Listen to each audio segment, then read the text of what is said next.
Improved as musicians, obviously. So from when we started, we didn't play at all really.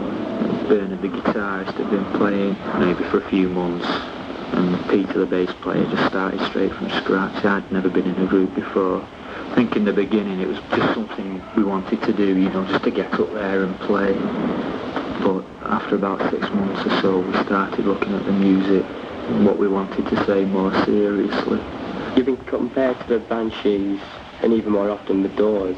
And what do you think of comparisons like that? I don't agree with them really. I mean, it's pointless making comparisons really, because you tend to get tied down to one particular type of sound, and I think it's a lot easier for like the music papers to do something like that, because they like to get you boxed in. So they can say, well, this group belongs to this category and this group belongs to this category.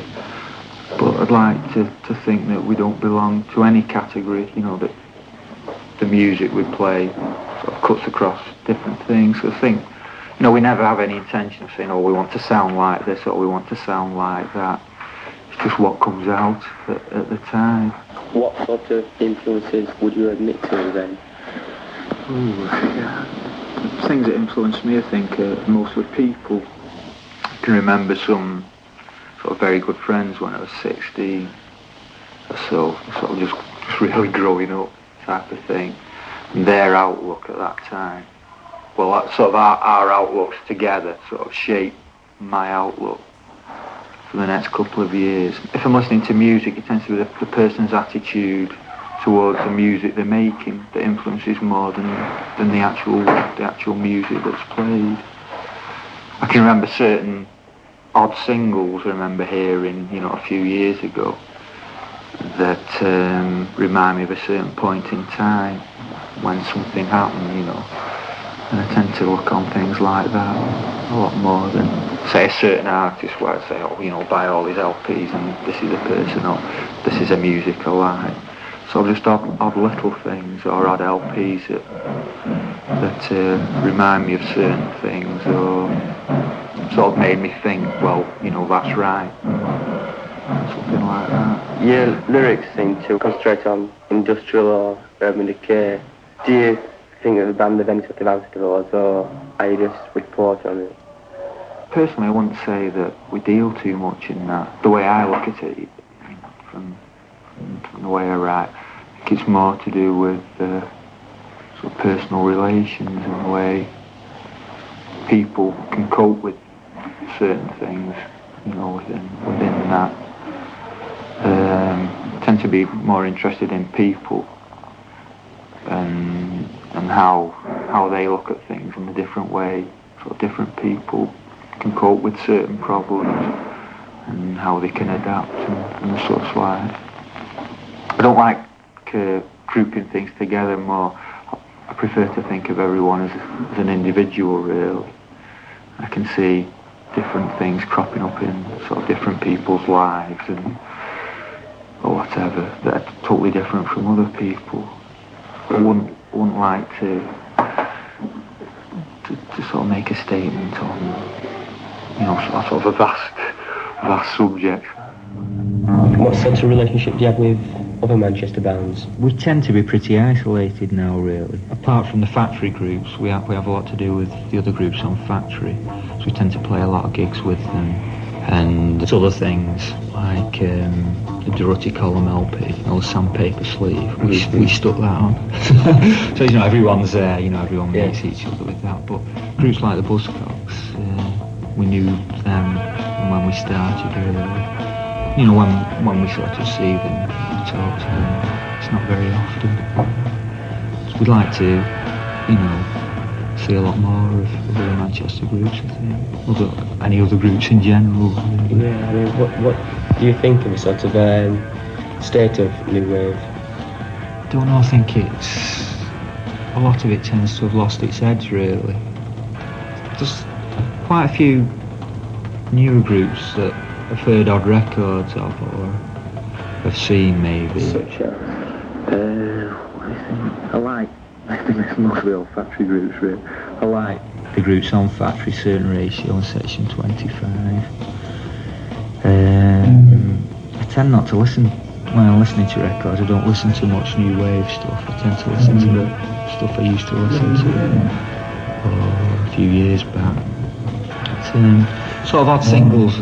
I know someone who works in a record shop where I live, and I'll go in there and he'll play me. I'll hear this single. The singles by we call it Tykes, so an obscure thing and group called I think Bauhaus, a London group. It's one single.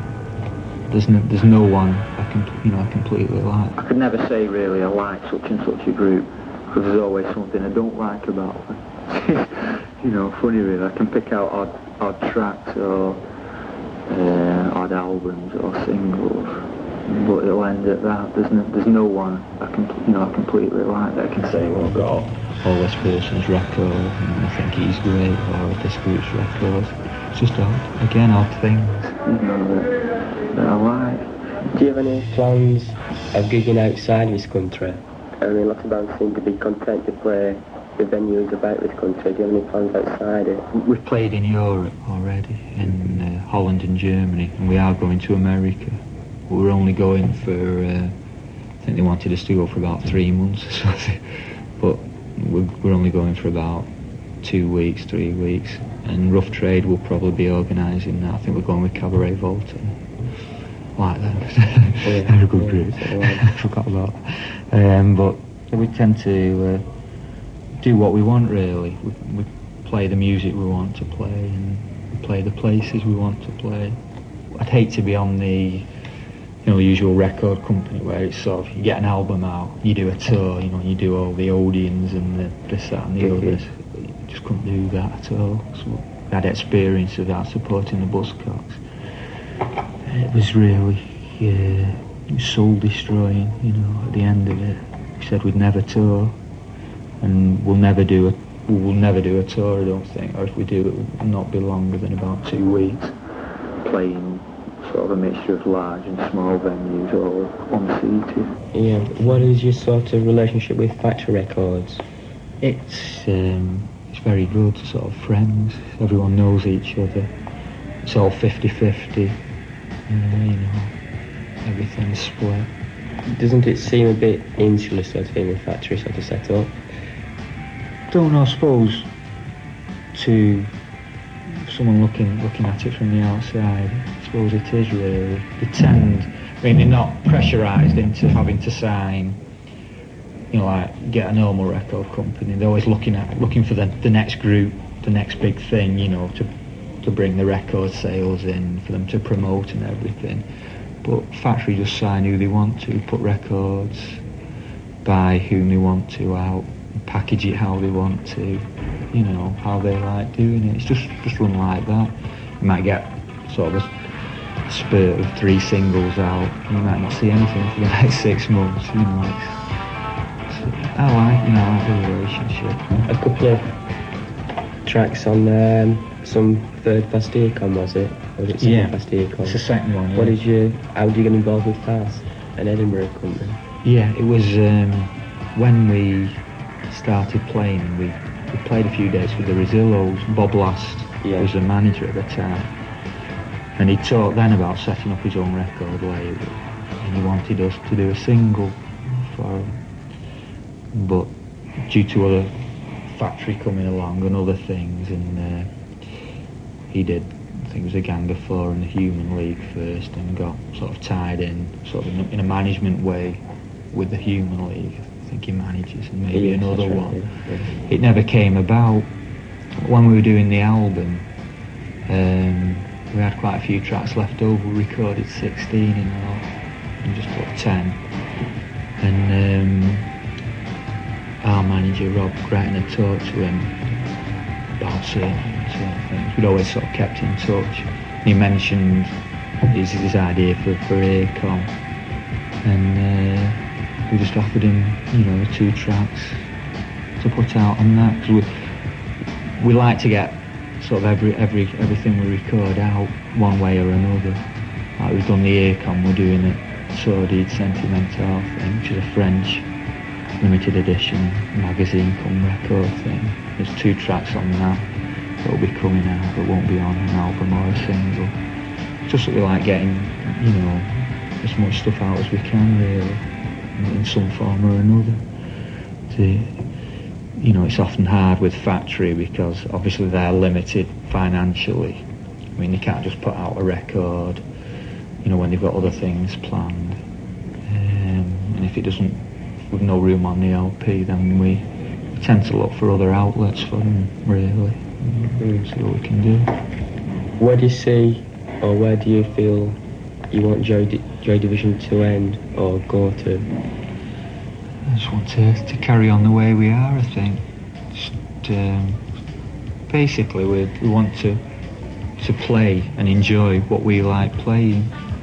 I think when we stop doing that, I think, well, that'll be time to pack it in. That'll be the end.